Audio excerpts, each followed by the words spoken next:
And the Hartford Whalers.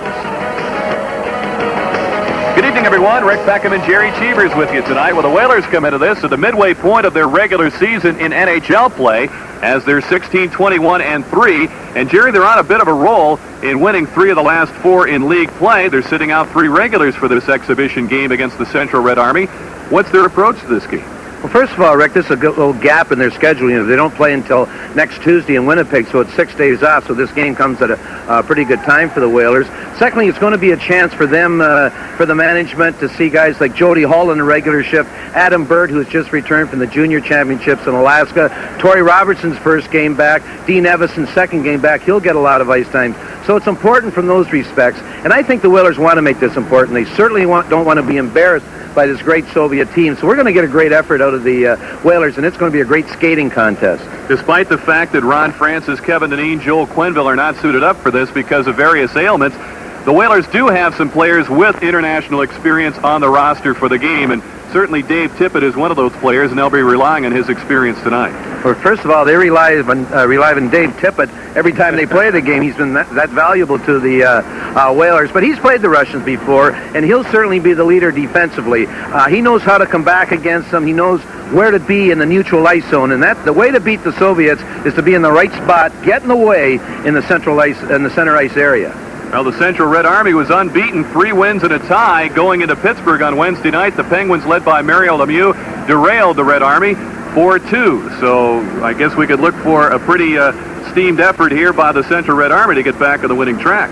First of all, Rick, it's no fun to lose. I mean, the Red Army, they don't have fun when they win, so what do you expect when they lose? And they don't want to lose 2 in a row. There's only one game after tonight's game, and that's in Buffalo Monday night. This is a very serious game for them because they take pride. They think they're the best hockey team in the world, so they'll be up for this game, especially coming off that loss in Pittsburgh. You can run down that Red Army roster and just list some tremendous names: Larionov, Makarov, Fetisov, of course, but an up-and-coming youngster, only 22 years old, is Valery Kamensky. Well, Kamensky is a new breed of Soviet players, Rick. He's big. He's 6'2", about 200 pounds. Before, you remember the Soviets as little quick guys. Now they're big quick guys, and they all got skills, and they can all shoot the puck. There was, someone said years ago they couldn't shoot the puck. Take my word, they can shoot the puck, and they're getting bigger now. I think that's one of the ways they feel they have to stay, stay equal with the Americans or the National Hockey League. Well, the Whalers and the Central Red Army are set to go right now. Let's check in at our Sports Nightly studios with Lee Zeidman and Dennis Potvin. Thank you, Rick. I'm Lee Zeidman, along with the future Hall of Famer Dennis Potvin. We'll be here between periods to update the NHL action, and Dennis will have expert analysis on the Soviets. Lee, I faced off against Soviet teams on NHL ice and in Moscow. I'll share some insights.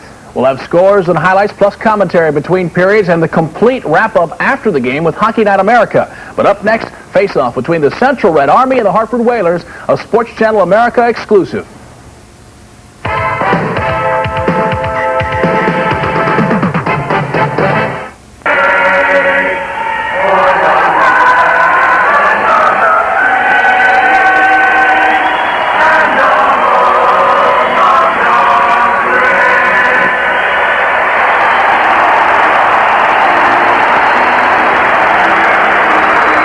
Farmington High School chorus with a nice job in both the Soviet and the U.S. national anthems, and we're just about set to go. That is a beautiful national anthem, the Soviet national anthem. Many times I stood in the ice listening to it being played and thinking, what am I doing here against these guys? Of course, Jerry, your experience against them goes back to a number of series in the 70s. Right now we're having an exchange of gifts between the two captains, Dave Tippett as the acting captain of the Whalers and Sergei Makarov, the captain of the Red Army club, exchanging gifts. And we're just about set to go, but you played against them in a number of series in the 1970s. Well, as we look at the officials, Rick, that's the Soviet official, I believe. Yes, it is. Nikolai Morozov between Dan McCourt on the left and Mark Vines on the right. We're playing this one under NHL rules tonight. Correct. Yeah, my experience with the Soviets who played in '74 when I was with the World Hockey against them was a good, here's the Russian goaltender, Gola Shumov. He's getting a rare start tonight, Rick. His international experience adds up to playing for the Soviets in the Junior World Championships back in 1983, and he just got his crack in this tour playing in the third period against Pittsburgh Thursday. Mike Liut, who has won his last 2 in league play, is celebrating his 33rd birthday today, will start, and Peter Sidorkovich will oppose him.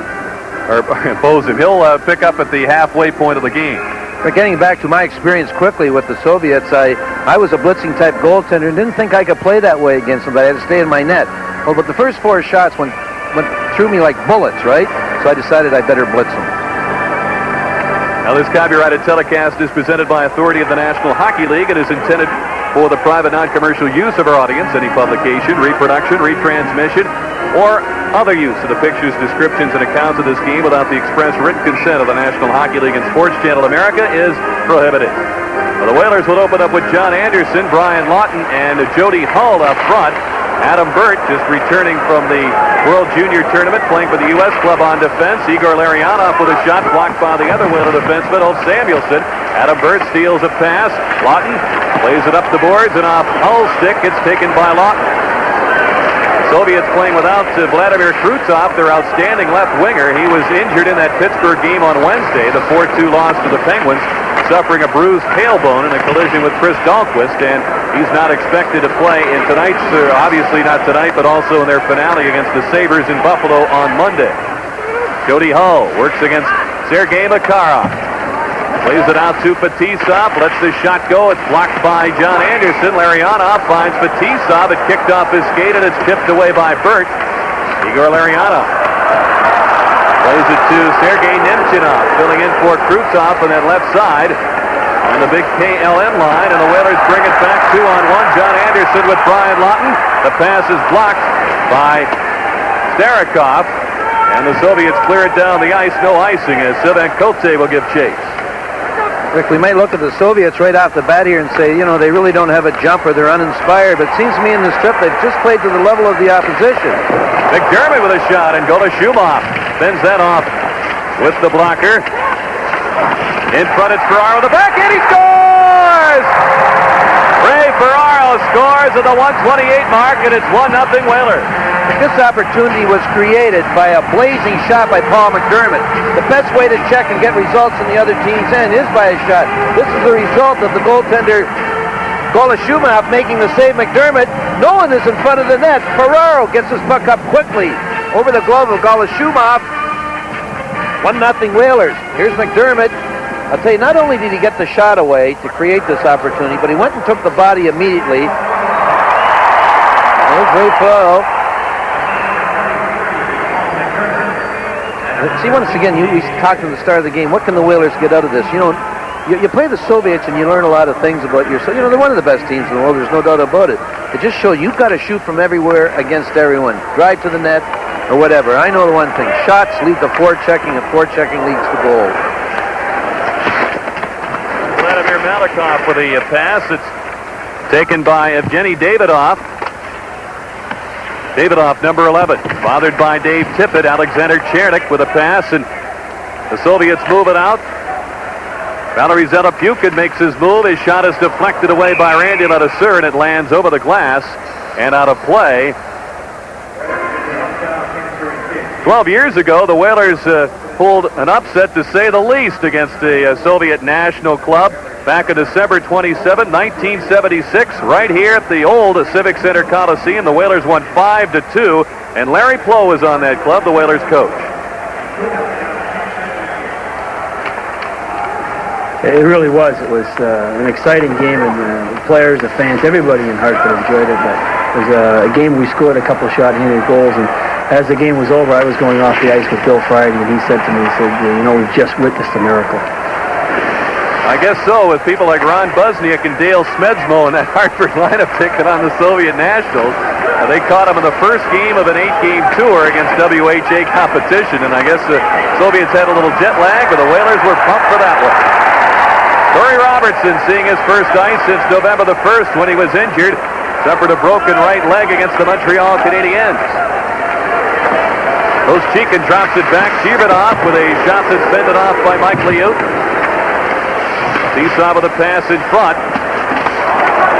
Babbitt with a hit on Konstantinov, who usually plays defense. He's up on left wing on his fourth line for the Soviets, as it's played in deep by Dean Evison. Alexei Kasatonov rushed in there. He gets some help from Sergei Nemchinov, number 22. Kasatonov with a pass ahead. Makarov speeds through with a backhand. Coming back to steal the pass was Norm McIver. He was right with his man, Nemchinov. McIver weaves his way through. The pass is deflected behind Martin. We're under a delayed offside signal as Kasatonov fires the pass into McIver's skates. Whalers lead it 1-0 on the goal by Ferraro from Tippett and McDermott at 1:28. Adam Burt with a wrist shot off the glove of Golashumov. Alexei Gusarov was there to handle the rebound. You gotta like the way the Whalers are playing. They've accepted this challenge with great intensity. They're playing a heck of an opening period here. Gusarov takes the hit, but he makes the pass out to Nemchinov. Here comes Makarov cutting in on the weave. Gets it to Nemchinov, but he fires it just wide. He got a little on that one. Got a lot in that one, Rick. That zing by the right post. Like I said in the opening, don't think they can't shoot. He was promoted from one of the lesser lines on this club to fill in for the injured Vladimir Krutov. 1-0 Whalers in front here in the first period.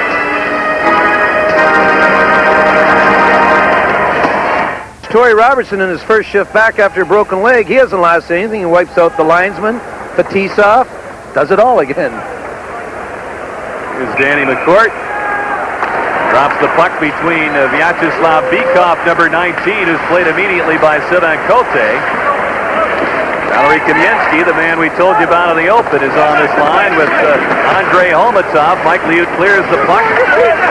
Kamensky works that corner to Homatov.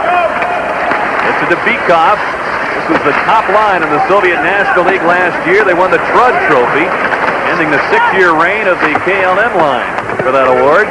Here's Bykov. Leaves it back of the point. Stelnov shoots well wide of Liut. Ryan Lawton gathers it in. He's got Jody Hull skating ahead. 4 Soviets back. Homatov, who led that Soviet National League in goals last year with 29, finds Kamensky. Drops it. Bykov steps into one. A 6-save on Liut. And Bykov fires it wide. Zelepukin on a line change. Tries to step around Lawton. Throws it to the goal mouth. They score! It deflected off Mike Liut and in the net. Valery Zelepukin gets the Soviets on the board. They tied at 5-12. This seemed an innocent enough play, Rick, as you said. Zelepukin was the first guy on his line getting off. This is going to go in off Randy Ladouceur, because all he tries to do is knock it out in the front. But Zelepukin, the only man of his unit out there, he knows there's guys coming off the bench. He just wants to get out there. You see Randy Ladouceur dropping his right leg, goes in off his skate, and this ties the game up. Zelepukin with his second goal. This game 6 of the Soviet Central Red Army Tour. But the Soviets don't get many goals like that, sort of flukies or luckies. They got a lot of pretty goals. Zelepukin again, and his shot this time is steered away by Liut. Davidoff works behind the net, throws it right through the goal mouth, and Paul McDermott gathers it in. We're tied at 1 now with 14:16 remaining in the first period. Fetisov is checked by Paul McDermott.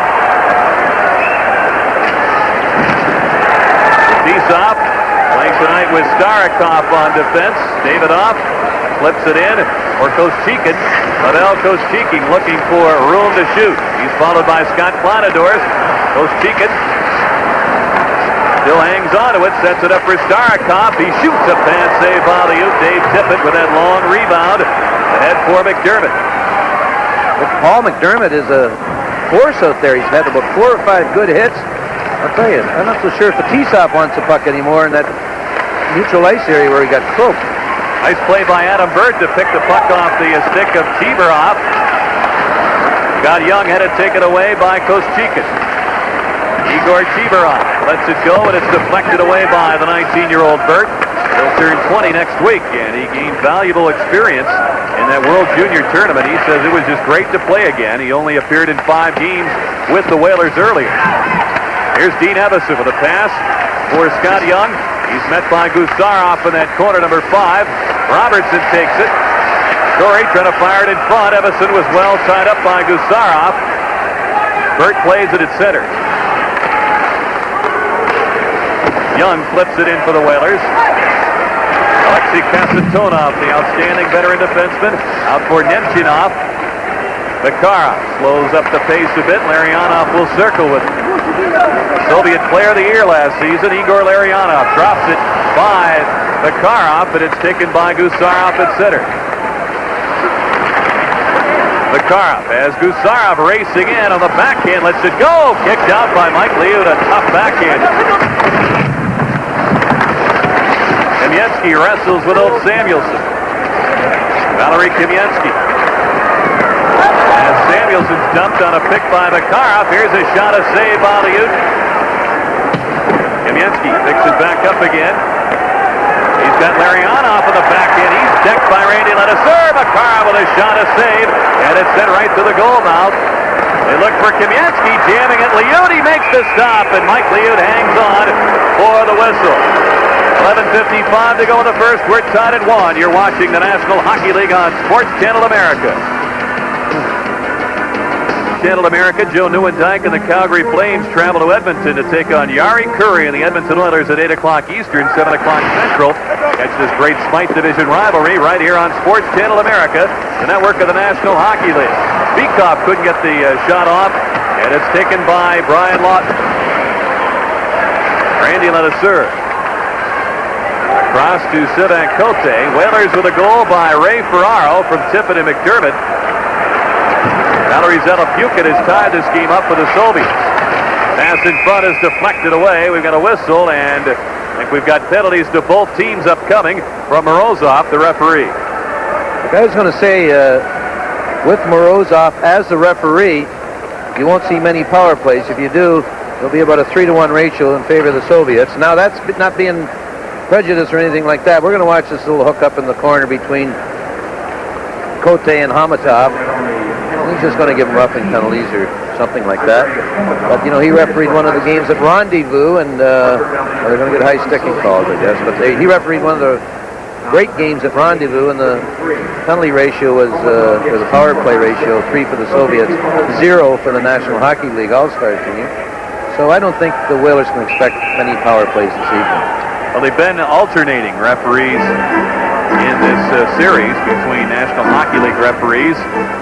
And Morozov, who travels for the Central Red Army, has for many years on international competition. Jody Hull racing for loose puck, and he's stopped by Golashubov. Jody Hull racing in there as the teams continue. 5 aside on the coincidental penalties. That goal by Zelepukin, by the way, an unassisted goal is Scott Kleinendorf. Works along the boards. Brian Lawton reaches for the puck, gets it back to Kleinendorf with 9 minutes gone here in the opening period. 20-year-old Valery Zelepukin plays it to Starikov on defense. Starikov and Makarov, the only Soviet players left on the Red Army team who competed in that 1979 Challenge Cup series. Quiet. You don't want to be reminded. Here's Davidoff in alone. He scores! Davidoff with a shot. It appeared they hit the crossbar, hit Liut and bounce in. But Davidoff with a quick shot has put the Soviets in front 2-1. I think this shocked everyone by being onside, Rick. Davidoff comes in, and we heard the sound up here. It did go off Mike Liut and up top quickly. But it did hit the crossbar. We could hear the noise up here. No, it got in under the crossbar right away. Evgeny Davidoff. You know, he put everyone to sleep in that, Rick. Everyone in the rink, including the Whalers, thought this was an offside situation. The whistle didn't go. Davidoff slowed down, and no one caught him. I mean, he didn't have any speed going in there. He is not one of their great skaters. That's his 3rd goal of the tour, and it's 2-1 Soviets. Dave Tippett, and it's right away by Koschekin. Tippett gets it right back again. He'll dump it in. Kasatonov gets back for it. Koschekin fires it across for Konstantinov. Vladimir Konstantinov with a wrist shot, a save by Liut. Koschekin, Gusarov, big drive, he scores! Gusarov with a blast by Mike Liut, and the Soviets score twice quickly to lead now 3-1. Well, that was a rocket, the shot by Gusarov, Rick. The puck is going to go right off Mike Liut. It's going to end up to the point rather quickly. You'll see Stelanov get the puck to Gusarov, and he just drives this baby right through Liut's legs. You know, the first 5 minutes of this game were all Whalers. Now it's all Soviet right here. This is a bullet shot. Goes through a lot of people, but it had plenty of zing on it. Gusarov with his first goal of the tour. He scores at 9:59 and is past the midway point. It's 3-1 Soviets. Malikov. Out for Nemchinov. Rink wide pass knocked away by Randy Ledesur. Ledesur pokes it back inside that Soviet line. Makarov gives it to Malikov. The rangy youngster on the Soviet defense gets some help from Nemchinov. 13-year veteran Makarov. Cutting in, it's Stelnoff, the defenseman. Makarov coming up late. Backhander. They score! It was deflected in. Out in front of the goal by Nemchinov. As he got a piece of Larionov's backhander. And it's now 4-1 Soviets. Well, Nemchinov getting a chance in this line with the injury to Kruto. He finds himself all alone in front of the net. He's just going to deflect this little pass by Larionov. And this makes it 4-1 Soviets. I mean, this isn't great Soviet hockey or anyone. It's a breakdown by the Whalers as no one is in front of the net. And when you play anyone, you should have someone in front of the net, one of your own defensemen. But when you play the Soviets, someone better be there. There's a young player, Sergei Nemchinov, who gets a chance in this great line. Larionov and Makarov. It's the same over there as here. You give them a chance, they want to stay in that big line. 3 goals in a minute 26, and the Soviets had exploded into a 4-1 lead. And it's Fetisov with a long pass that kicked off Jody Hull's skates. And the 19-year-old Hull gets it back to Babic. He sends it over 2 lines off Tommy Martin's stick, and we get the whistle. 4-1 now. The Soviets in front. 8:47 to go in the first period. We pause now for a regional break. You're watching the National Hockey League on Sports Channel America.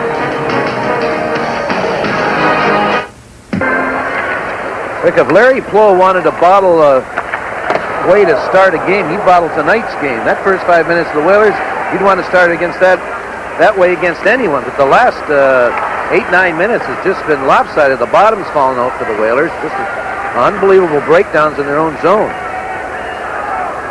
4-1 Soviets. The goal by Davidoff got the streak going for the Central Red Army. He scored at 9:22, Gusarov at 9:59, and then Nemchinov at 10:48. And the Soviets knocking at the door. Homatov shoots, saved by Mike Liut. He dove out to stop a Beacon.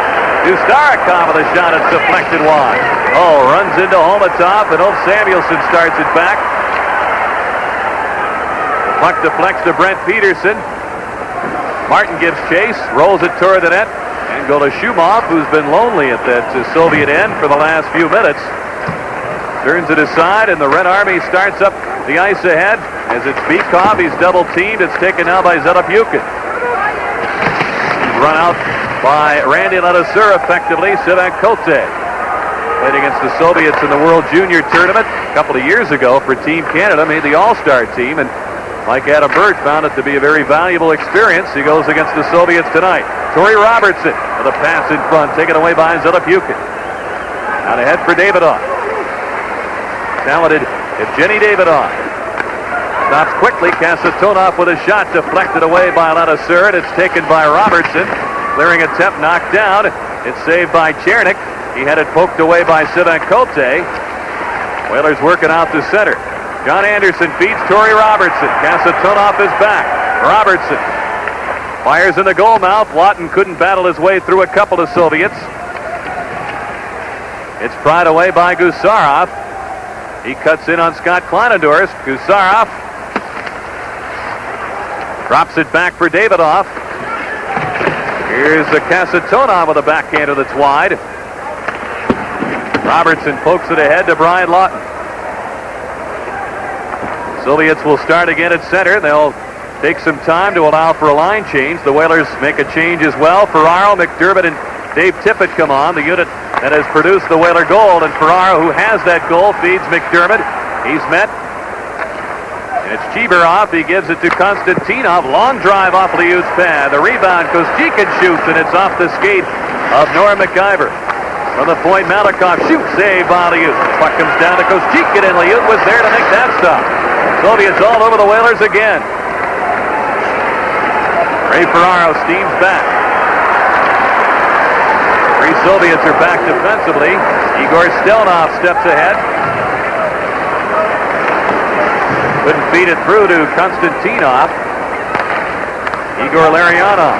Pass to Makarov. Pounded by McIver. Nemchinov, who scored the 4th Soviet goal, drops it back to Vyacheslav Fetisov. Here's Makarov. He's watched by Evason. Fetisov on a drive and a stick save by Mike Liut. Fetisov again. And the pass is blocked by Evason. Leads it on to John Anderson. 3-on-2. Anderson looking for Young. The pass is brought back by the Soviets. Larionov had it knocked away at the Whaler defense. Dean Evason stick handles in. He had it swept off his stick by Starikov. The Whalers are forced to retreat. It'll be an icing called against the Soviets. Under 5 minutes remaining here in the first period, and the Central Red Army leads 4-1. We pause now for a regional break. You're watching the National Hockey League on Sports Channel America. Rick, watching Fetisov, the great Soviet defense, we know he's tough to pick out amongst that group. That's a pretty good group of defensemen. They all got the same traits there. They lumber for a while, then they dart to a good open spots. They can all shoot like they got howitzers, all of them as a group. Now Fetisov, this is his 13th season with the Red Army. In the previous 12, they've won the championship in that Soviet National League. That's no coincidence. Kasatonov, Fetisov's longtime defense partner until this season, on the ice number 6, and it's Valery Kamensky. It's 22. He gives it to Holmatov. Pass is picked up by Martin. Back for Peterson. Jody Hull up the off wing, drops it back for Martin. He's chased by Holmatov. Martin gets right back up into the play. His pass kicked off Bikov's skate. Kote looks for Hull, and it's played away at the Soviet defense. Gusarov with a pass ahead for Bikov. Holmatov across to Kamensky. Cuts in front, shoots, and it's deflected away by Lanasur. Gusarov keeps it in for the Soviets. Little Bikov at 5'8", 174. Plays it in behind the net to Holmatov. Kamensky was well covered by Kote, and it's lifted down the ice by Jody Hull. Volashumov, who is not the Central Red Army regular goaltender. Vladimir Mishkin is the goaltender for that club, but he's not on this tour. They have Sergei Milnikov, and Golashumov is the netminder. Zelapukit is held up by Kleinendorst and McIver. Out to the point. Stelnov kept it in. Zelapukit, who has a goal in this first period. Robertson picked it off his stick. Torrey with a pass to Scott Young. The pass was deflected after defense by Malikov, and the play is offside. 3:13 remaining here in the first period. It's 4-1 in favor of the Central Red Army. You're watching the National Hockey League on Sports Channel America. It's a broken leg, as we mentioned earlier. Going to have to get the wheels going pretty quick to stay up with this quick Soviet team. But I'll tell you, he's skating pretty good, Rick. Before he got hurt, he was skating as good as I've ever seen him skate. He was joking in the last week that he was saving himself for international competition. But then he said that against the Soviets, he said they'll probably skate by me so fast I'll just screw myself into the ground. All you'll see is my helmet left on the ice. Just try to turn and follow him. He's doing all right, though. He's getting in there. Norm McIver feeds Robertson. It's swept away by Big Malikov, who goes 6'3", 195. A lanky defenseman, just 20 years old. Alexander Chernik. The lead pass is by Konstantinov. McIver racing for it, gets there in time for the icing call against the Red Army. We'll return with more first period action with the Soviets in front 4-1 after this. You're watching the National Hockey League on Sports Channel America.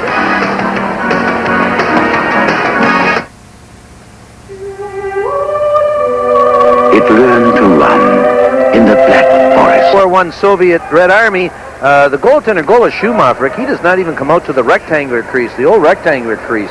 He hides in there, and he's relying on his reflexes. A little later on, we'll talk about their goaltending situation in the Soviet Union. But I think the Whalers, no matter where they have the puck, should be shooting this guy. He is not a top-notch goaltender. Adam Burt with a drive, stick save by Golashumov, who plays in the regular season with Spartak Moscow. Milnikov, their other netminder with this club, plays for Traktor Chelyabinsk in his hometown. Here's the pass in front for Konstantinov. He couldn't take it, and it's poked away by Adam Burt, and he said hello to Vyacheslav Fetisov. Back with the puck, it's Dave Tippett. Chased by Chibarev.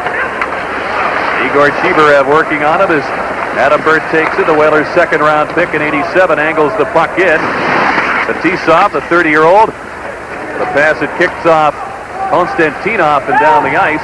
They had been paired defensively together throughout earlier games in this tour.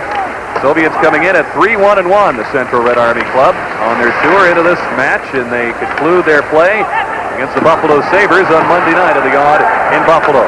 Ray Ferraro with a pass to John Anderson. Lets it go, and it sails over the net. 1:12 remaining in the opening period. Whalers drew first blood in this game, but the Soviets have roared back with 4 in a row.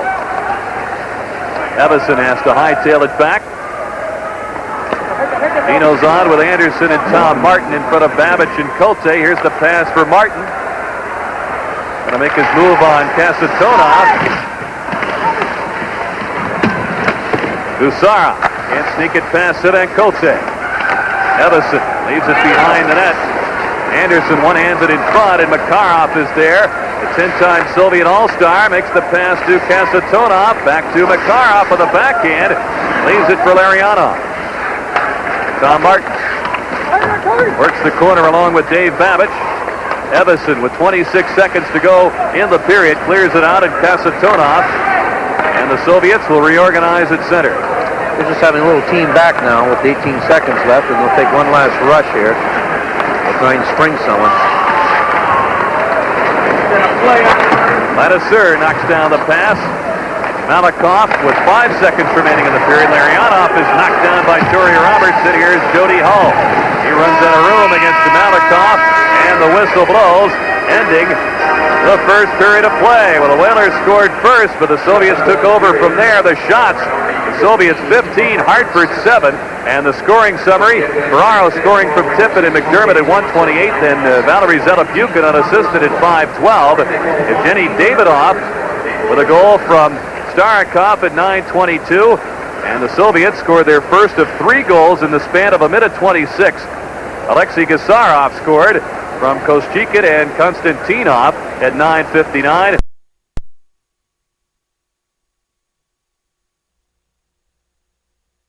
4-1 score for the Soviet Central Red Army. Travel arranged through Northwest Airlines, which proudly introduces the most comfortable plane to the Orient, the state-of-the-art 747-400. Northwest, the most experienced airline across the Pacific. Jerry, a 3-goal deficit is a lot to make up against any team, much less the Red Army. The Whalers have a hope in this. I think so, and I think we're looking at the hope, number 30, Golashumov, Rick.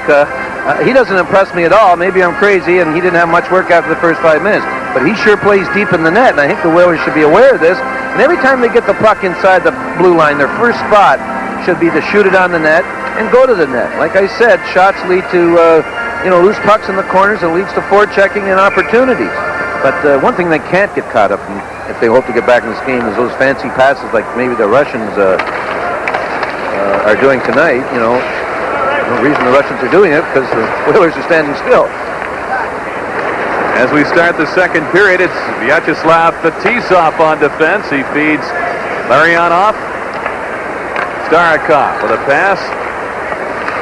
Ends up with Nemchinov. He had one of the goals, as you saw that deflection in front of the net to make it 4-1 late in the first period. Fetisov's pass dug away by Tippett, and the play is whistled offside. Fetisov drills Dave Tippett, who didn't take kindly to that. He gives Fetisov a shot. McDermott steps in there, and the officials calm everybody down.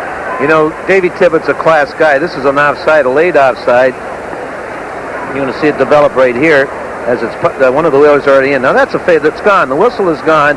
Now this is when Fetisov hits Tippett, knocks him down. This is a cheap shot. The whistle went. Now Tippett, he could crank him right here, but he's just going to give him a little shot to say, hey, listen, buddy, you were wrong.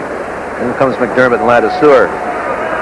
Who knows? Maybe in a couple of weeks, 3 or 4 weeks, when we play the Devil, when the Whalers play the Devils, we'll have a shot at Fetisov. I don't think so, though.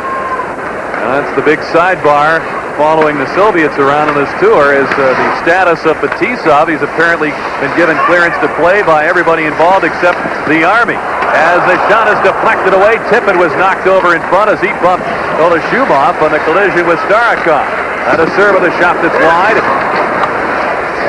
Starikov, 215-pounder, works Tippett out of there, and Fetisov pinned by Paul McDermott, who's had his number pretty much all evening on the physical end of things. Here's Makarov trying to swing it on Ladiseur. Does. Waits. Feeds it to Kasatonov, and the shot went wide. Makarov passed up a golden opportunity to shoot there. 2 or 3 times. He found his defenseman coming in, and that's who he finally passed it to after being in the garden spot for 3 or 4 seconds. We get the whistle of the icing call. We've played a minute 17, and it's 4-1 favoring the Red Army. See Sergei Makarov, the great Soviet player. He's old. He's not even going to shoot there. He's going to get it back to Kasatonov. And look from up here, not only on the replay for the shot that it went in, but it deflected wide. Here's a shot that sails wide. Kamensky pinned against the boards by Ulf Samuelsson. Jody Hull works the puck to John Anderson. And the Soviets play it back inside the line. Offside. Jerry, we talked about the goaltending situation in the Soviet Union. We'll get to that in just a moment. Tonight's sports fan call question. Would you like to see the NHL adopt an automatic ejection penalty for fighting? If your vote is yes, call 1-900-300-6311. If your vote is no, 1-900-300-6312. Each call costs 75 cents, and portion of the proceeds will go to the Armenian Relief Fund. So we invite you to participate in that tonight. Beekhoff with a shot that's deflected out of play. The name Vladimir Tretiak was synonymous with excellence, and of course he was the great goalie of the Soviet teams in the 70s, but they have not been able to come up with anyone close to match his excellence in net since. What do you think that has been such a problem? First of all, Rick, I think as we look at the Soviet coach, the guy on the far side, I should point out before he ends this, Boris Mikhailov, number 13 in the great old Soviet team. The least of the skilled players of the Soviet, but I'll tell you, he had all the heart. Number 13, Boris Mikhailov, now assistant. I'll get back to that goaltending thing after. He's assisting Viktor Tikhonov as Golashubov will hang on to the puck. Like you see Tretiak, I mean, he was obviously the finest goaltender in the Soviet Union. And he was a very conservative type goaltender, big man, something like Terry Sawchuk type crouch and style and all that. And he never wandered from his net. He was something special, as you said. And I think they've based all their goaltenders since Tretiak on him. They have to play like him. And everyone's different, maybe not in the Soviet Union. But, you know, the little goaltender for Dynamo Riga, Artur Irby, he's a crazy little guy. He falls out, handles the puck and everything. I don't know how he's going to last. 2-1 Soviets. The late penalty upcoming to Torrey Roberts, and the shot, they score! Alexander Chernik drills it home. He just hung on to it all the way down the ice and drilled it by Mike Liut. There will be no power play as the Soviets go up 5-1. Well, this is a 2-on-1, Rick. We'll see right here. I was yapping away, but Chernik takes the pass coming out of their end. You'll see the Whaler defenseman Babbage. He plays it all right. He forces Chernik to shoot, and this goes right between Michael Liut's legs. He took just a little peek over to his partner over there, and he says, I better shoot this because good chance that Babbage will block the pass. Babbage did play it pretty properly, I thought, except Chernik was a left-handed shot coming down the right side. And the Soviets love to take advantage of that shooting angle, and Chernik did just that with his first goal of the tour at 2:09 of the second period to make it 5-1. Malikov on the Soviet defense. Lipukin plays it back to Malikov. As the errant pass sails the length of the ice, Planadorst is back. One of an icing called against the Red Army. Red Army leads it 5-1 early here in the second period. Next goal has the Soviets in front by 4. MacGyver on that face-off of the Whalers. And It's Konstantinov on the weave, leaves it for Koschekin. His shot is off the blocker of Mike Liut. McIver throws it ahead. We get a whistle. And Morozov is calling for a play to be brought back. I think he thought we had a hand pass going there, as of course Stelnoff got the only assist on that Chernik goal. The referee was kind to the Whalers there. McIver had closed his hand in the glove and skated maybe 10 or 12 feet. Rather than give him a penalty, he just decided to call it a glove pass. Larry experimenting with his lineup tonight. As we told you, Kevin Dineen is out. He suffered from a stomach ailment known as Crohn's disease last year, and he's had a mild flare-up of that again. He's on some medication, and they've told him to stay off skates for 3 days. He'll rejoin the Whalers in NHL action Tuesday night in Winnipeg. McIver is upended by Fetisov. Whalers with Ron Francis, whose weight is down as a result of the flu, and Joel Quenneville, bothered by flu symptoms. Also missing from the game tonight. Sevencote makes the pass ahead for Tommy Martin. He'll angle it across. Brent Peterson. Fetisov back to control that corner. Chibarev cuts away from McIver. Igor Chibarev. Stick handles through. Cote plays the man well, and Liut works the puck to Randy on a serve. Peterson starts it in. Pass is stolen by Alexei Gusarov. Konstantinov. They'll just dump it in. Soviets want to complete a line change, and when they do that, it means forwards and defense. The entire unit is replaced. Dave Tippett is on the ice with McDermott and Ferraro. Here's McDermott on the shot, and it's gloved by Golashumov. He'll hang on to it. We've played just over 4 minutes. Here in the second period, it's 5-1. The Red Army in front. Let's pause for a regional break. You're watching the National Hockey League on Sports Channel America. McIver, defenseman playing center tonight, is going to get welcomed to the forward lines by a great hip check by Fetisov. Boy, that was a classic. McDermott to Adam Bird, who had 3 shots on net in the first period, had another one. Ferraro poking at that rebound. It comes loose. Gusarov gets it away from Dave Tippett out to Nemchinev. Adam Bird on the Whaler defense. Big hit by McDermott. That's the 3rd or 4th Soviet he's punched tonight. Kasatonov lugs it into the Whaler zone. Hooks it back in front. Makarov with a shot, and it's blocked by McDermott. Tippett looked from behind by Kasatonov. Long drive by McDermott is kicked away by Golashumov. Larionov's clearing attempt stolen. And Bird sends it in wide. John Anderson there to play it. Gusarov takes control. Gets some stick action between Kasatonov and Ferraro going as the Soviets clear it down the ice. No icing. Gary, looks like the Whalers want to get a little more physical in this second period. They forced Larionov into a rare mistake there. Quick, certainly they got to play the body. They got to stay away from, they're keeping the sticks down, obviously, because that'll draw some penalties. But if they get a chance, they got to take the body. Slow the Soviet team down somewhat. 5:15 gone here in the second period. The Red Army in front, 5-1. Vyacheslav Bykov to Homatov. He's got Malikov cutting in. Saved by Liut as he just got a piece of it.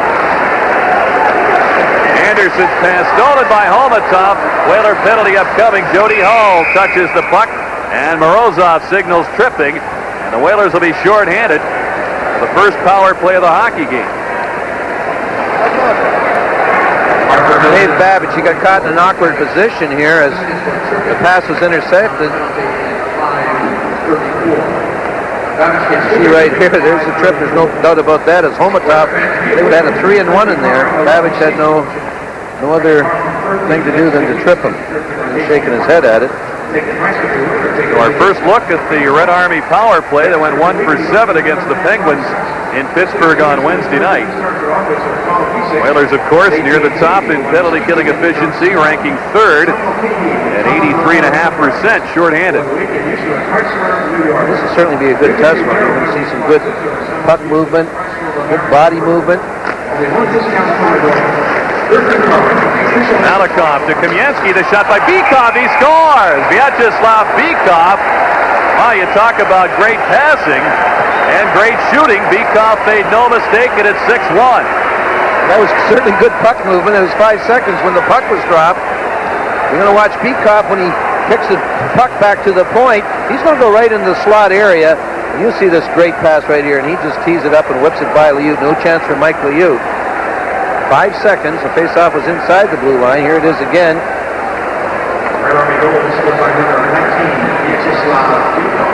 You see Bekoff right below by. Once again, as Dennis Potvin says, Rick, they sure are shooting the puck well, I'll tell you. They got a good batch of sticks in this trip. John Anderson trying to get one back. So that Cote races and shoots a save by Golashumov, who came out a bit out of his crease to stop Cote there. Davidoff gives it to Zelepukin. He's chased by Brian Lawton. It's poked away by Jody Hall. 3 Soviets are back. Hall on the weave. Bumped by Davidoff. They both go flying, and Ladouceur takes it. Leaves it for Hall.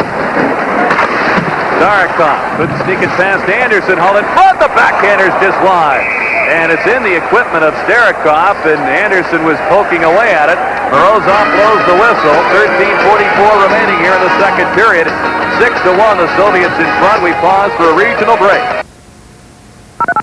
You're watching the National Hockey League on Sports Channel America. Olympic team last season.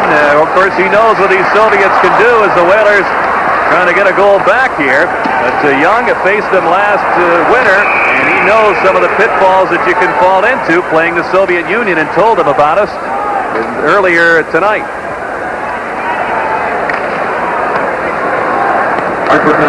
Well, I think playing the Soviets, you're playing the best team in the world, and one of the things they want you to do is play at a speed that you're not used to playing at. They want you to be so excited to play the game that you're playing at a speed you're not used to playing at, and they're used to playing at, and that forces you to make mistakes, and they capitalize on them. I can't argue with Scott, Rick, because the Whalers have made about 6 mistakes tonight, and it's 6-1. Meanwhile, I was very critical of goaltender Golashumov, and he's made about 3 or 4 good saves tonight in the second period, since I was, giving it to him a little bit. Maybe it was a pep talk. Now the Soviets scored just a few seconds into their first power play opportunity. They get their second one here. Bekoff scored from Kamensky and Malakoff at 5:39. Bekoff with his 4th goal of this 7-game tour. This game 6 tonight. Konstantinov with a drive off the glove of Liut. Kibarov with a pass around for Kostikin. Pavel Kostikin. Out to Gusarov, shooting deflected, save by Liut. Konstantinov got a piece of that drive. Satonov works the point for the Soviets. Pass to the goal mouth, just past Konstantinov, and it's taken away by Brent Peterson. He and Dave Tippett started back. Tippett gets it on goal, and the Whalers will change up shorthanded. Scott Young comes out. He'll join Peterson in front of Ladouceur and Babbitt. Marianov, drop pass, Makarov. Young forces him as the pass goes to Gusarov. Satonov gave it up to Scott Young, who couldn't clear it away, though. And the Soviets will start at its center with 37 seconds remaining on the Ulf Samuelsson call for hooking. Nemchinov drops it back. Satonov. Makarov lurking on that far side, and the pass across to Larionov. He let it go right off the pass, and he missed the net. Pretty good play, and how many times have they tried that? Makarov and Larionov. And it's 5'9" Sergei Makarov to Larionov. Fetisov is on the power play now with the final few seconds. Fetisov with a shot deflected away. It's swept by Kleinendorf to the blue line. The penalty's over. Larionov, quick pass is deflected away as Nemchinov was looking for Makarov in front of the goal. Babbitt. Checked by Makarov. Larionov touches the puck, and the play is whistled offside. Rick, watching the great player Sergei Makarov, right? I'm trying to feel who he reminds me of in the National Hockey League, and he's somewhat different. He's got great hands, great quickness, stops on a dime, great intelligence. He's just a great player, and I can't really compare him to any of the great players in the NHL. Maybe Savard a little bit. I don't know. Maybe the great players aren't compared to anyone else. He stands alone at 5'9", 183. Not very big, but as you mentioned, he darts all over the place and kind of an example of the Soviets maybe of years past, whereas now they're going with more size up front. Doesn't look like they've lost any finesse at all with some of these young, bigger forwards that Viktor Tikhonov has in his lineup and are playing in the Soviet National League. Now Martin storms in for a loose puck. He's dumped. Dean Evison flips it in front. Golashumov played it away. There's Little Bikov at 5'8", 174. His pass is right on the tape to Kamensky. Kote wrestles him off the puck. Dean Evison. Igor Stelnov is back. He's checked by McIver. Martin whirls it out in front. Malikov was in position. Evison tries to chip the goalmouth pass, and it went wide. McIver. Stelnov works it away. Evison shovels it back to McIver into the blue line at Samuelson. They can't find him, though. Here's Robertson shooting, and it's kicked away by Stelnov. Stelnov dumped by Dean Evison, and the Soviets moving ahead. Kamensky lost the puck to the blue line. The Whalers clear it. Here's Robertson. Ferraro's with him.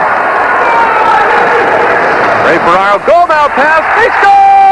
Torrey Robertson deflects it in, and the Whalers trail now 6-2. As the puck left the Soviet Union, Terry Robertson just decked number 21, Igor Stelnov. He is saving the back. You can see him at the top of the screen. He's just getting up. He doesn't know where he is. But meanwhile, a great pass by Ferraro. And there's Torrey Robertson as it goes off the crossbar. I do not believe this was in originally. I think it had a hit.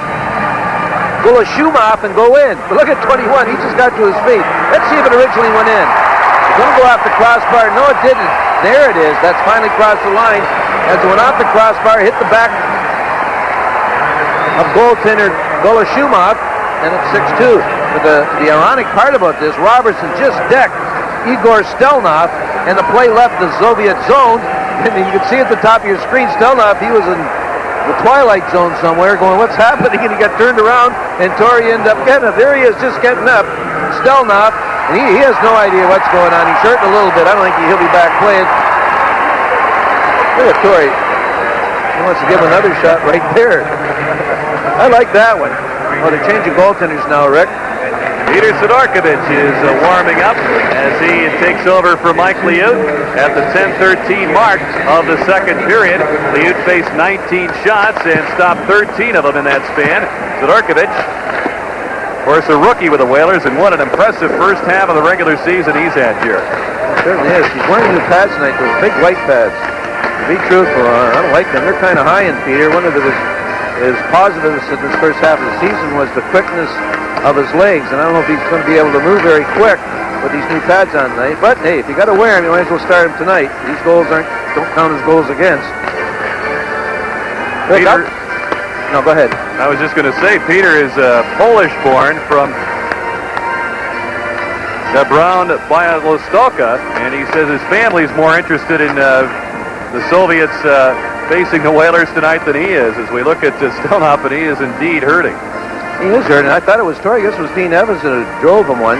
Looks like he fell on his hip or something. Now he's seeing this play develop, and he's giving it all he's got to get out there. But where's he going? Nowhere. As you see Torrey Robertson on the right side, deflected up and in. I didn't think the original shot went in, but from up here we could see it hit the back of Golashumov's glove and bounce over the line.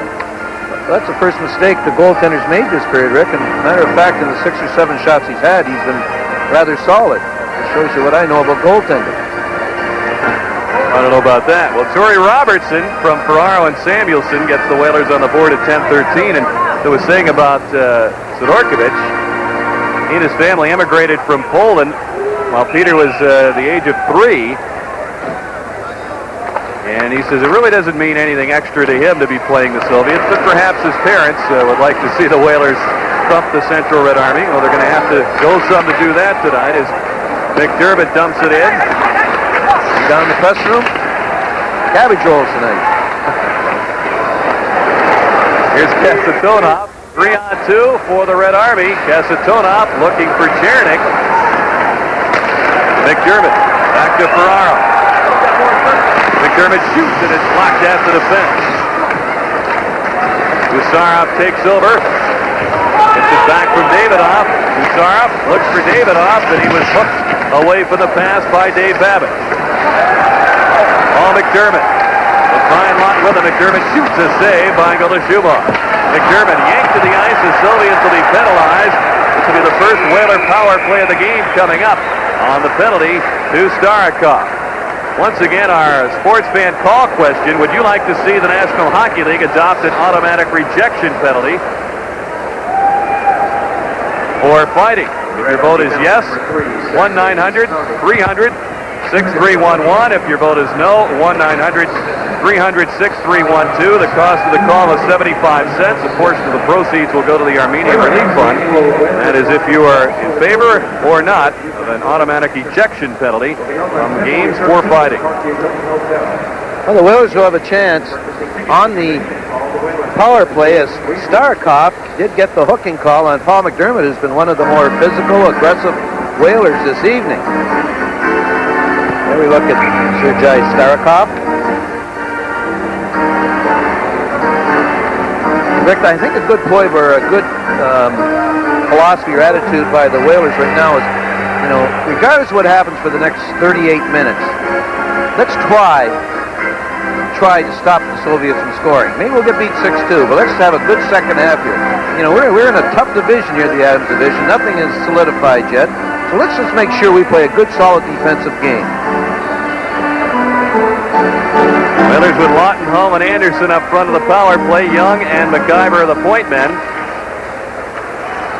Here's Young to McIver, winds it around to John Anderson. Konstantinov works the puck away. McIver back at center. McIver, who's averaged a point per game, so has Lawton since coming to the Whalers from the New York Rangers on the day after Christmas. The deal for Kerry Wilson. Don Maloney, of course, was also acquired in that trade. He's been out with a broken left clavicle. Cody Hall. A minute and a half remaining on the penalty to Starikov. Anderson. The pass intercepted. The Soviets take over. Sergei Makarov drops it back to Konstantinov. Finish last Fetisov. Larionov, the fourth penalty killer, on the ice for the Central Red Army. And Fetisov will take his time and kill some clock. Makarov. Tripped up by Norm McIver, and the great stick-handling talents of the Soviet Union force the Whalers to take a call as McIver will go to the box, and that will leave each team a man short for 103.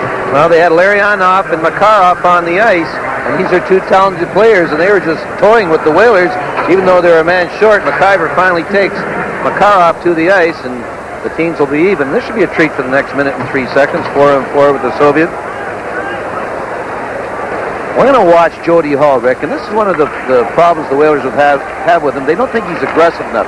Now watch here as Konstantinov goes behind the net, and he is just croaked by Jody Hall. That's what Jody has got to do more if he wants to get more ice time with the Whalers. Suffering the worst damage was one of our ice-level microphones mounted on the glass behind the net. Gusarov, the team's at even strength. Omaton. Kasatonov shoots a save by Peter Sidorkovich. A rising drive for his first shot from the Red Army. Adam Burt moves it ahead to Wolf Samuelson. Ferraro takes over. Ray with a goal and an assist for the Whalers tonight, trailing 6-2 with 7:12 to go in the second period. Wolf Samuelson handles the puck. It's stolen away by Andrei Holmatov. Samuelson lost his stick. It's flipped back to him by Paul McDermott. Adam Burt chops it away to Ferraro. He's double-teamed. Kasatonov flips it back. Soviets now on the power play for the third time. We got a whistle for an offside against the Whalers as the penalty to Starikov has expired. Soviets connecting on their first power play chance as we look at Alexei Gusarov. Rick, the second Soviet power play, the Soviets elected to go with their fourth unit of Konstantinov, Koschekin, and Chibarev, and they're right back on there. I know it's 6-2 and everything. I'm not so sure they'd be on there if it was a 2-2 game. If we look at Koschekin. He's 20 years old. He's a Winnipeg Jet draft pick, taken in the 10th round of 1988. Like Kamensky, one of the big youngsters in the forward line, goes 6'2", 198. He's out there with Kamensky. Brent Peterson flips the puck to the point. It's kept on the line by Konstantinov. 35 seconds remaining on the tripping call to Norm McIver. Dave Tippett is bumped by Konstantinov. Chibarev leaves it for Konstantinov. The sticks going between Tippett and Chibarev. Malikov maneuvers away from Peterson. With this young Malenkoff, Rick, number 7, he's just a youngster. Boy, he's what, big, tall, slinky guy. He got some skills. Time winding down to the Soviet power play. Here's a shot by Malikov, a save by Sidorkovich. The rebound bounces away to Peterson. Returning is McIver. Zarikov takes it for the Soviets. Whalers get a fresh line on. Alexander Chernik with a goal in the second period, dropping it for Davidoff, worked away by Kote. Evison will take on Fetisov, looks for Robertson, backhands it off the stick of Golashumov. The Whalers' secret weapon in this game, Torrey Robertson. Here's a pass deflected in the goal mouth off the Soviet, as Young was the man who put it in front.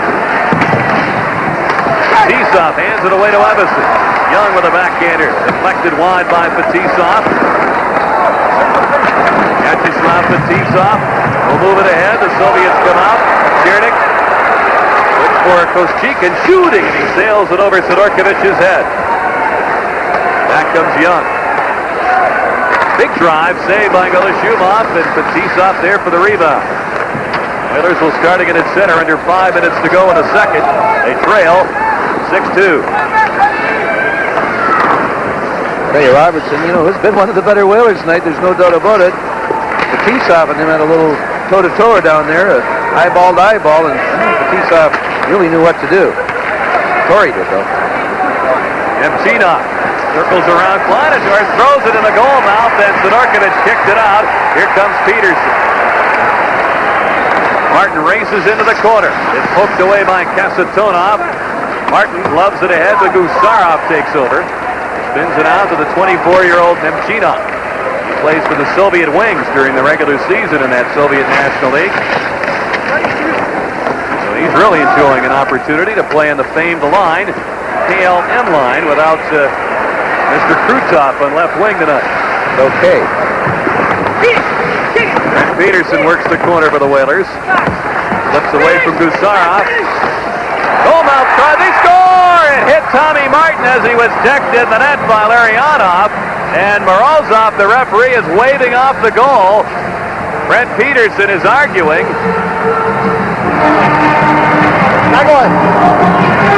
I don't know what he said there, but you can see by his hand motion he did wave it off. Well, watch how it is. Brent Peterson's going to put the puck in front. How could he not count this? This is awful. This is highway robbery. He should be going to jail. This hit Larionov. So watch number 8, Larionov in front of the net as he's back. This is robbery. It looked like it hit Martin's stick or the skate of Larionov. I think it just hit the goaltender's down. Goloshumov's hurt. So, I don't know if we can have a look at it. We'll look at it later, but I'm telling you, Rick, let's look at it from another angle. You're going to see number 8, Larionov. He's back with Tommy Martin in front of the net, and this puck clearly hits his left leg. And the worst that could have happened, or the best that could have happened, is the fact that Martin might have deflected it after that with his stick. Never, ever touched Tommy Martin's leg. Under 4 minutes to go, the Whalers have a goal wiped out. They trail 6-2. We're in the second period. Off everything off, Rick. The face-off's outside. But this was clearly a goal, no doubt about it. You can't argue with the guy, Morozov. I mean, can't understand you anyway. You probably can. He's just going to ignore you. Konstantinov works the puck to Kamensky, and he's belted by Samuelson, and the Whalers are going to get a penalty for elbowing, and old Samuelson is furious. Now we've got Kamensky and Anderson with the sticks up right in front of the Whaler bench.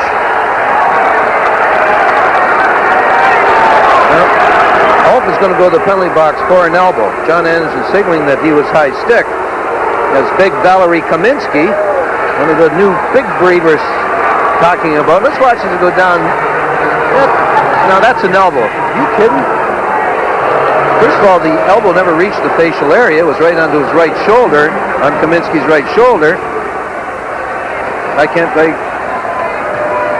You know what they say, you got to restrain yourself in this game of hockey. No retaliation. I can't say anything else.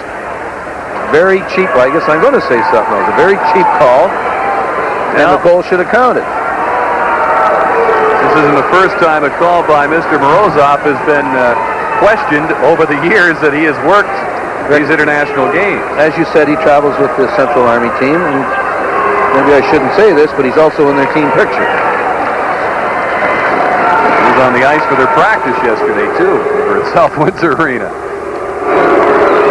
Here's Bykov, fourth power play for the Soviets. They scored on their first one. Kote bumps Kamensky. So that Kote gets it back, angles it off the boards and down the ice.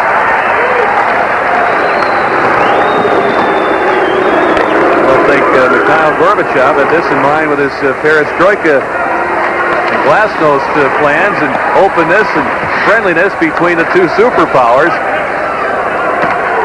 Tensions are heating up here. Konstantinov checked by Kote. Kamensky bumped by Ladiseur. Peterson has the puck, and he'll force the Soviets back. Back in '74, Rick, 15 years ago, they had a referee. We used to call him Louis Dombrowski. Remember the guy that had the sweet shop in the Bowery Boys? He looked exactly like him. His name was sort of pronounced that way, but we used to call him Louis Dombrowski. Not many breaks you got. Davidov lost the handle to Kote, and he'll lift it into the Soviet bench. And on a play with 52 seconds remaining on the Samuelson call, 2:34 remaining in the second period, and the Soviets up by 4. Look, on this particular power play, the Whalers are doing an excellent job because they're really loading the blue line, forcing the Soviet team to shoot the puck in and chase it. And I don't think the Soviet team is, they're not very practiced at that. I don't think they practice that at all. And this is a good situation for the Whalers if they can succeed in that. The Soviets have not had any time of possession in the end. As you can see, Fedosov is there, the coach there, taking off, saying, explaining the situation to him. Rather emphatically. Davidov. Chernik is out on that power play with Zelepukin parked out in front. Davidov lets it go, deflected, and Sidorkovich caught up to the changeup. Leaves it for Kleinendorst. Darakov couldn't hold it in. 30 seconds to go on the Whaler penalty. Matissa rounded by Evason. Alexander Chernik with a pass ahead to Davidov. The return to Chernik. Chernik will go after it himself. He's checked by Evason. Chernik prodded away, and the pass hopped over Starakov's stick. The race is on. Scott Young gets there. He was bumped.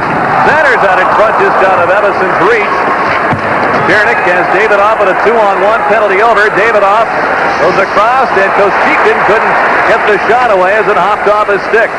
Pavel Kostikin. Looks for Davidov. 1:25 remaining here in the second period, and Fetisov will start again at center. Davidov's a third-line player. Kamensky cuts in. Tripped up, gathers himself. He's blasted by McDermott, and the shot is fired over the net by Kostikin. Davidov, a third-line player, is very impressive. He's a talented hockey player. Maybe moving up a couple notches in a year or so. He came on for them last season with more ice time. Ferrara with a pass through the goal mouth. Deveron gets it to Kostikin. Kasatonov gets rid of it. Samuelson plays the man, drops his stick against Kamensky. Kamensky lowers that shoulder, but his pass is intercepted by Ladiseur. Samuelson going right after Chibaret. Ladiseur with 32 seconds to go in the period. Soviet Central Red Army defense will start at the head. Igor Larionov with a shot that's tipped by Ladiseur, and it lands out of play with 24 seconds to go here in the second period. The Red Army leads it 6-2. Brent Peterson now with McIver and Martin. Samuelson's pass reaching Martin. Adam Burt lifts it ahead. Peterson touches it. The play is offside with 14 seconds remaining here in the second period. Jerry, you mentioned before the game we were watching the warm-up, you said they've got more older players on this squad than you remember the Central Red Army usually traveling with. Well, Rick, I was thinking, like Makarov and Larionov and certainly Fetisov, they're up around 30s, and, I was thinking, when you get that age in the Soviet Union, you're usually out in the pasture, coaching a club team somewhere, like, for example, Boris Mikhailov. I think he was an older player retired. He was 33 or 34. They let him play because of his great spiritual leadership, or, he was just a tremendous competitor, and when their team played with spirit, it was because of Mikhailov. But how did you see those guys around there at 30, 31? Now the second period comes to an end, and one of the youngsters in their lineup, Sergei Golashumov, skates to the dressing room. He's in front by the count of 6-2. The shots were 8 apiece in the second period. Our second period scoring summary. The Soviets came into the period with a 4-1 lead. They made it 6-1 very shortly as Chernik scored from Igor Stelnov, and then at 5:39, Bykov from Kamensky and Malikov on a power play made it 6-1. Torrey Robertson got one back for the Whalers from Ferraro, and Ulf Samuelsson at 10:13, and 6-2 is where we stand. And we'll return you to our Sports Channel studios with Lee Zeidman and Dennis Potvin standing by.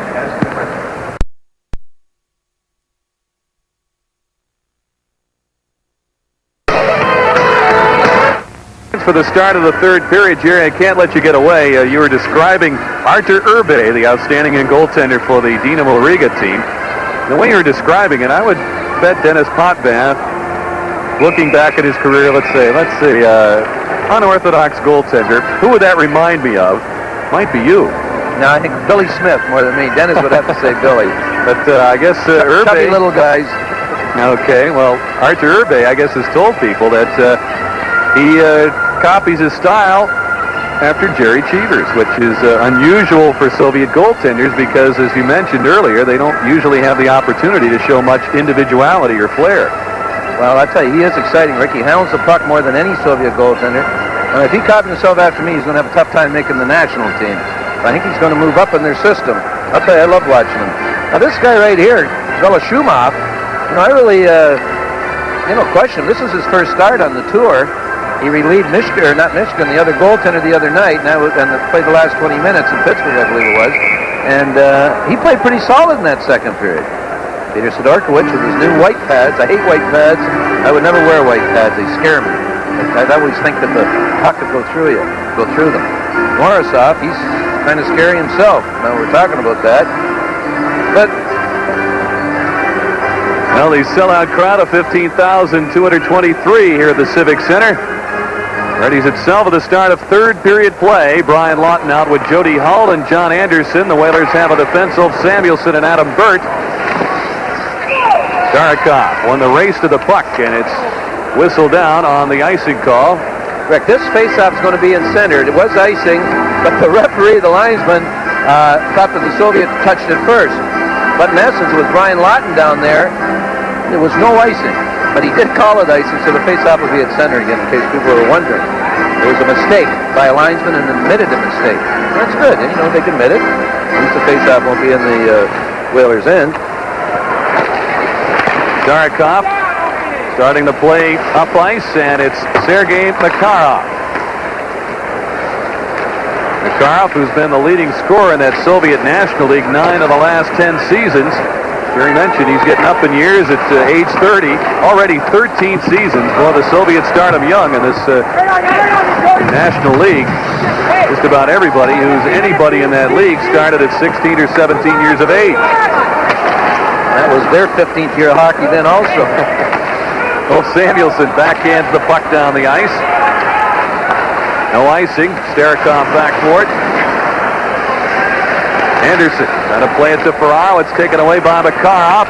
He gives it to Igor Larionov, talking about playing a lot of years of hockey and getting a little tired of it, perhaps being put out to pasture at a relatively young age. He blames Viktor Tikhonov, the coach, for that, saying that how can you explain a player like Tretiak retiring, and he's only 32 now. You're just tired of hockey. The regime that the Red Army has to go through in being away from their families for 10 months out of the season to play hockey, he says it's wearing on a lot of people. And he says Tikhonov developed robots, not hockey players. Kasatonov with a shot that's deflected up into the crowd. He had those words to say in an open letter in a Soviet publication just back in the fall, and I guess no repercussions from that since. I was just going to say, Larionov better get ready to retire. He'll be teaching hockey somewhere where it's very cold. Peter Sidorkovich at 25, facing the Soviets for the first time in his career at any level. Oilers down 6-2 early here in the third period. Dave Tippett makes the pass to Paul McDermott. Zdeněk Kote. His pass went awry, no icing though. Ferraro slips in there for it, fires in front, and hit Beekoff. McDermott shoots, and he chopped it wide. He muscled little Beekoff out of the way, and then just missed the net. Beekoff, checked by Kote. Vyacheslav Beekoff, a 9-year veteran, only 28. He's it for Kamensky. Beekoff shoots, a save by Sidorkovich. Kote moves it to Tippett. He'll slide it past Kasatonov, and Gusarov is back. Ferraro, Tippett, and McDermott have been a strong line for the Whalers tonight. One of the reasons is the aggressiveness of Paul McDermott. More hits tonight than we've seen in a long time by an individual in the Whalers. Malikov. Filipuk, who scored early in the hockey game. In fact, he got the first Soviet goal. He's held up as Brent Peterson shoots the puck back in. Malikov out for Davidoff. Kind of a free spirit on this club. Said after the game in Pittsburgh on Wednesday night, yeah, I'd like the opportunity to play on Mario Lemieux's line. Might have to wait in line for that chance. I'll tell you one thing, I don't know if Mario wanted it that way. Davidoff, he's a good guy to have for Mario Lemieux. I don't believe he's been drafted. So GMs take note, and I'm sure they have. Now they've got Malikov and Martin ready to go. At least Martin is. Malikov decides he doesn't want to drop the gloves and stick as they were working each other over pretty good in front of goalie Shumov. This started right at the beginning of the shift as Martin hit Malikov, and they're going up the ice. Malikov is giving him the eye, the evil eye all the way up, but Tommy Martin in some pain. They played just over 3 minutes here in the third. 6-2, the Red Army in front. You're watching the National Hockey League on Sports Channel America. You'll see in front of the net, get involved. Martin, the instigator somewhat here, but Malikov gets that stick in the stomach area a little bit. They both should get 2 minutes for roughing. Maybe it was the NHL in a big game there. Tommy would have got the extra 2 minutes, but Morozov is in control. Wolf Samuelson paired with Adam Burt. On the Whaler defense, Scott Young works up front with Dean Evison and Torrey Robertson. Burt lays it out for Robertson, and the Soviets get it back. Fetisov. The pass that goes awry in that Hartford zone. Adam Burt flips it into the Soviet zone, and Fetisov, in the Soviet equivalent of the Hall of Fame already while still a player, he's an honored master of the sport. Ian Kasatonov with that distinction. Right up, court! Samuelson moves it out to Scott Young. Soviets keep it in. Here's the shot by Kamensky. A save by Sidorkovich. Kamensky gets it back again. Hooks it in front, and Torrey Robertson, who has one of the Whaler goals, hits Samuelson with a pass. Only with a long drive, it's gloved by Golashumov. Fetisov. The lead of Igor Tiberev. Igor Tiberev snaps one off. It's over the net. Kote's pass eludes Young. Makarov got to play it in front. He's belted by Ladouceur. Kote set up the winning goal, scored the tying goal, and a come-from-behind win in overtime against the Buffalo Sabres on Wednesday, the Whalers' last league play. Out there on the Whaler defense with Ladouceur. Alexei Gusarov. His pass deflected by Brian Lawton. It's taken by Nemchinev. Kasatonov will start the attack. Just over 5 minutes gone here in the third. Alexei Kasatonov. The pass in the skates of Nemchinev. Gusarov gets it back. Gave it up to Jody Hull.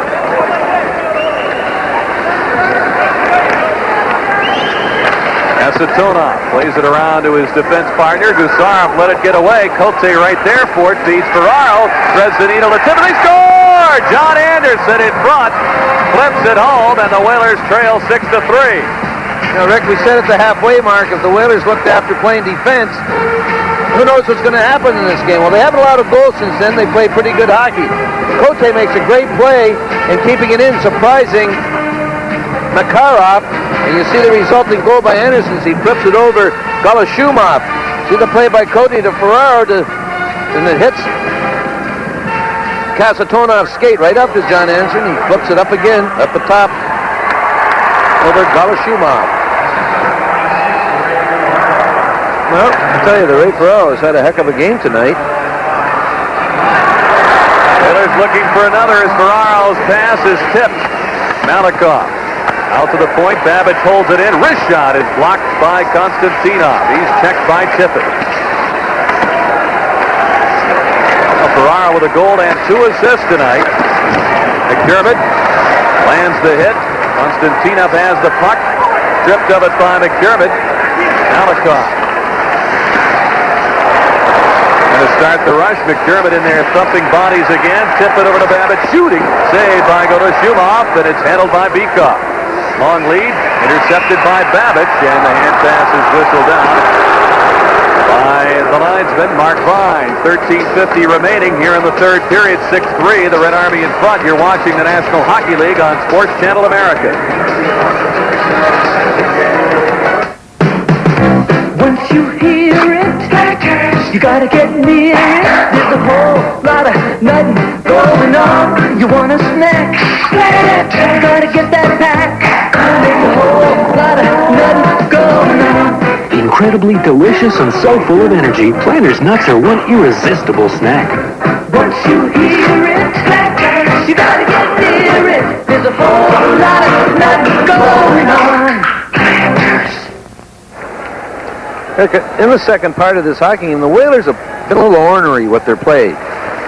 Much more aggressive than they were in the first part of the second period, and hey, it's paying off. They got the Soviet Army team a little leery themselves. They're just they don't know what to expect right now, the Soviets. Scott Young made a good point in saying that the Soviets like to get you to play their style and try to get you to play at a tempo you're not used to playing.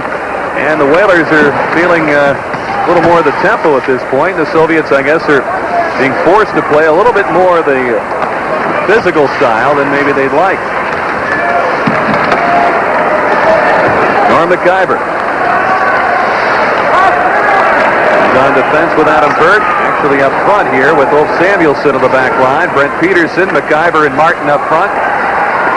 Burt carries it in, had it poked away. Peterson trying to slip it through to Martin. It's taken away by Kasatonov. The pass skips off Davidoff's stick, and Burt will hunt it down. The Whalers get Young and Torrey Robertson on the ice. Dean Evison will join them shortly. Burt plays the puck away, but Gusarov takes it. The shot by Starikov is played away by Sidorkovich. Kote. And to sneak it past Kostikin. Pass in front, and Kivarev was well tied up. Here's Robertson for the Whalers. Golashumov holds it up after the fence. Kote there to keep it in. Got away to Gusarov. Kostikin.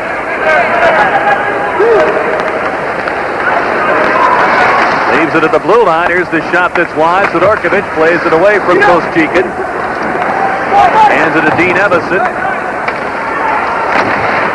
Young And it's chopped away by Gusarov. The Whalers, though, move it ahead. Dean Evison slips it in deep in the zone.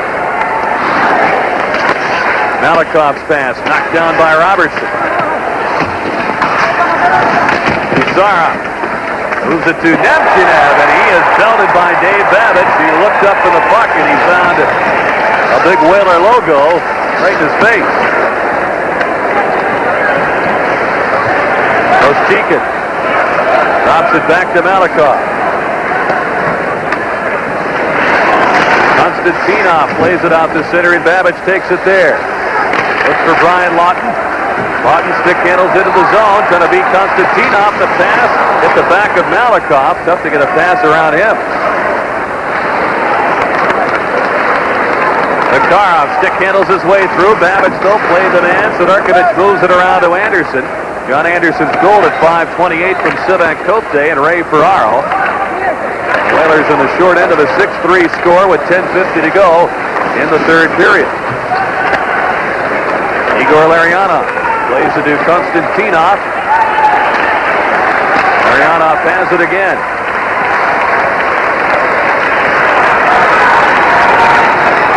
All the weaving through the high part of that zone.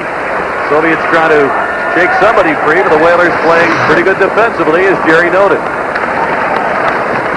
Look, I talked to Dave Tippett before the game, and I said we talked about one of the ways of playing defense against the Soviets, and that's that while they're trying to weave their way through, you've got to keep skating. Don't be stopped. Davidoff cuts and shoots, and it's wide as Bert dove to hook that shot. And that's what we just saw in that last play, the line of Larionov, Chimnov, and Makarov were trying to set something up, and all the Whalers did was keep skating with it. Nothing happened.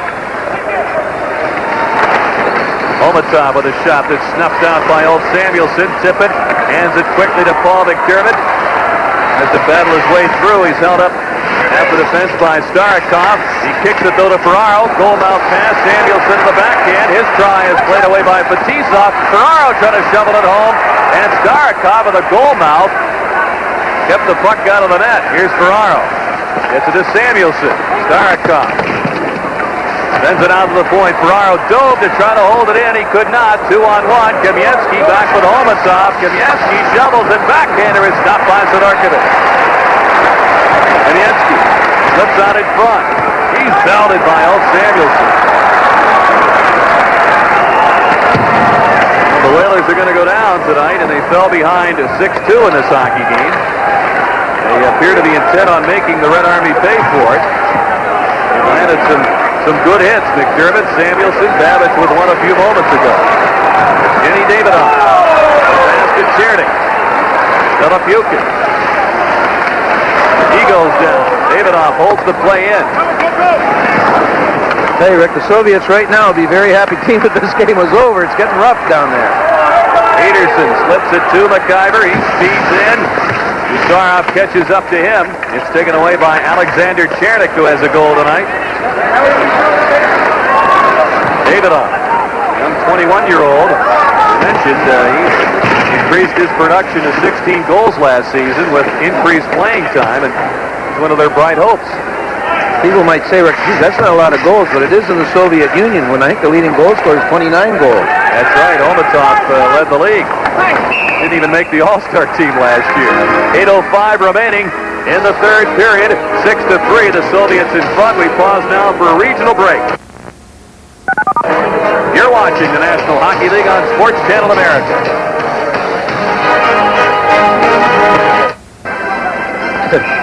Look at the look on Chimnov's face. Rick, we mentioned that Andrei Homatov, the leading scorer last year with 29 goals, you said didn't make the All-Star team in the Soviet National League. That just proves, you got to be a team player to make things there. That's what they're trying to teach. Well, he also had to beat out his teammate Makarov for that honor. Makarov made it for, I believe, the 10th straight time. Konstantinov just plastered into the boards by Torrey Robertson, and they hold play. Yeah, one guy's 29 goals and the other guy's 17 or 19 goals. He's the one that's going to make the All-Star team. Now the Whalers down 6-3 with under 8 minutes remaining. They'll be back in game action, starting a big road trip to Winnipeg, LA, Toronto, and Montreal starting on Tuesday night at the Winnipeg Arena. Soviets will finish up in Buffalo Monday night, at least the Red Army will. Dinamo Riga, as Lee Zeidman and Dennis Podman have told you, are completing their tour in Minnesota tonight. Cote works it away. No icing. Konstantinov has to play it. Edison right with him. With the puck, it's Cheeverev. Cheeverev with a shot, and it's deflected away by Scott Kleinendorf. Robertson broke his leg, his right tibia, back on November the 1st in a fight with Mike Lawler of Montreal. Missed 27 games, and this is his return to action tonight. Celebrates with a goal. However, his club is down 3 with 7 minutes to go. Babbage to Kleinendorf. Needs some help. Makarov, though, trying to put the pressure on. Sergei Makarov. Drops it back for Larionov. Anderson kicks it to Brian Lawton. He maneuvers around Starikov, but Larionov sped back defensively. Lawton has it again. Goal-mouth pass ends up on Larionov's stick. It's still up for grabs, and now it's Sergei Starikov, 30-year-old veteran, hands it to Larionov. Babbage heads back. Lines it ahead to Brian Lawton. Lawton had a couple of goals, including the game winner against the Sabres on Wednesday night. Here's a pass just out of Makarov's reach. Sidorkovich has to let him go. Sergei Makarov looking for Larionov, waiting, shooting, and it's deflected by Babbage just wide. Kamensky in there for the puck. Goal-mouth pass is by the intended receiver as Jody Hull had the play well covered out in front. They were looking for Cheeverev. Anderson. And it's taken away by Vyacheslav Fetisov. This pass is out of Kamensky's reach. We'll have an icing call with Samuelson back. 5:40 left. Here in the third, it's 6-3. The Central Red Army in front. We'll pause for a regional break. Vyacheslav Fetisov, he's been called the Bobby Orr of Soviet hockey, Jerry. Ooh, not so fast. There's only one Bobby Orr. Well, maybe of the Soviet hockey. Could be right, Rick. I'm not overly impressed with him. He's a solid hockey player. Could probably make any team. Certainly would make any team in the National Hockey League. I'm not so sure he'd be an all-star in this league, though. Who knows? We might get a look at him shortly in the National Hockey League. Apparently, the last approval comes from the Minister of Defense, Dmitry Yazov, as to whether he's going to lead the Soviet Red Army Club or not. He resigned his commission as a major in the Army in July. The Devils and Fetisov thought everything was all set for him to come to the NHL, but at the last minute there was a holdup. And Tikhonov says, hey, I signed my release. It's up to the Minister of Defense, and I guess the whole situation rests in his hands. Here's Gusarov. Pass sailed off the glove of Davidoff to Tippett. 4:43 remaining here in the third period. Whalers down 3. Paul McDermott in on the puck. And worked away by Gusarov. McDermott with a hit. Ferraro goes down to the goal mouth. The Soviet player is in the net. As the Red Army moves it ahead, it's Chernik. Looks for help. Filipukin came up late. Davidoff crunched in there by Martin. Ferraro drives it out to center. Big Malikov pulls it up for Chernik. Kenny Davidoff drops it back on the defense.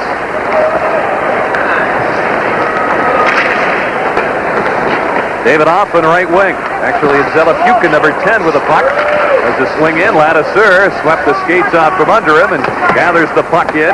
Looks for Peterson. Konstantinov right with him. They continue to wrestle. McIver got it away. Cheeverev, though, chipped it back in deep. Kamensky works it along the boards. In for the point. It's Malikov. Oshchikin plastered along the boards by Ladouceur, and the Whalers will ice the puck. And back for it, it's Holmatov to catch up with it. 3:21 remaining here in the third period, 6-3. The Soviets in front. You're watching the National Hockey League on Sports Channel America. The Whalers have accomplished really what they have in the second half of the game, a strong defensive effort for 30 minutes. against this high-powered team. And they've had some chances. That goes along with being ornery and aggressive and taking the body more often. Good second half for the Whalers. Valery Kamensky. Stick handles in. Puts it out in front. Cheeverev had his stick hooked by Evison, and he couldn't put it home. Robertson has it. Soviets take over. Kamensky has the puck. Out in front, the pass to Cheeverev is knocked away. Igor Cheeverev hooks it in front. Saved by Sidorkovich, and he makes the stop on the try by Koschika. Slanador's ahead for Robertson. Savage steps ahead in the attack, gets the pass, knocks down the feed, but T-Stop was right there. Evison can't center. Sergei Makarov with 2:20 remaining. Leaves his way in, leaves it for Larionov. Across to Nemchinev. Two Whalers on him.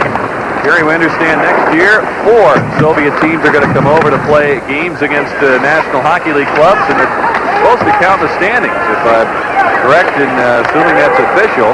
What do you think of that kind of concept and the encouragement of more and more play between the Soviet Union clubs and the NHL? Well, it's going to count in the standings. I guess I could go for it, because they'd be great hockey games, believe me. But, to be truthful, I really could care less whether they played the Soviets. Mariano shooting save by Sidorkovich, and your feelings for that?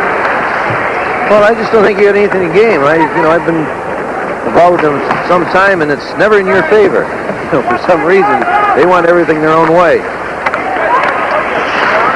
But if the points counted, I'll tell you, that'd be a great series. How about the NHL clubs going to Moscow to play exhibition games over there for a couple of weeks?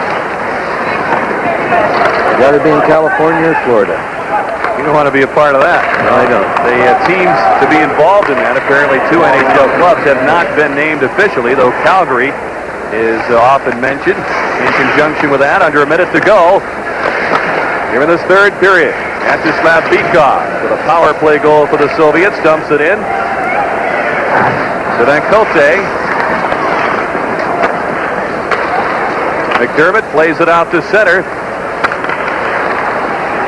Here's Olmatov. He's met by Cote, who's played a smart game of defense tonight. Enough not to get caught up in the stick handling maneuvers of some of these guys, but Cote's played the man straight all night.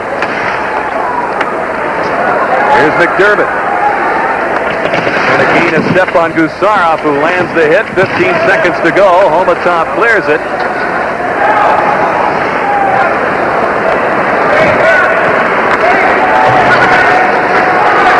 Here's Zelepukin, 3 seconds remaining. And the Central Red Army is victorious 6-3, and it ups its record of 4-1-1. We'll be back with more after this. The following message is brought to you by Sports Channel America. He scored! Johnny McLean! I'm John McLean. As the NHL competes with the Soviets in the NHL Superseries, we're reminded of the earthquake that devastated Soviet Armenia. The American Red Cross International Disaster Relief Fund has a special 800 number you can call. Your contribution goes toward providing relief for the hundreds of thousands left homeless. Please call 1-800-453-9000 or send your contribution to the address on the screen. Thank you. As you see, the tradition after these international events, the club shaking hands at center ice, and the Whalers had the lead early in this hockey game, Jerry, as they led on the goal by Ray Ferrara, but the Soviets took control of this one quickly. Well, you see the tradition, Rick, of shaking hands, first of all, but I don't think the tradition says that you have to shake hands with the referee, as Sergei Makarov did, the captain of the Soviets. He went right over to him and shook hands. I don't think that goal would have made any difference to the calls. I mean, this was a classy Soviet team that beat the Whalers tonight. There's the goaltender, Goloshumanov, who surprised me a little bit in the second part. Not bad. Now the Red Army heads off to the dressing room. As we mentioned, they'll be traveling to Buffalo to face the Sabres on Monday night to complete their tour. Our shots in the third period tonight: 6-2 Red Army, 29-17 favoring the Soviets. And the Whalers with the only goal of the third period, John Anderson from Sevan-Cote and Ray Ferraro at 5:28. And that makes for a 6-3 final, the Central Red Army defeating the Hartford Whalers. We'll be back with more from the Civic Center right after this.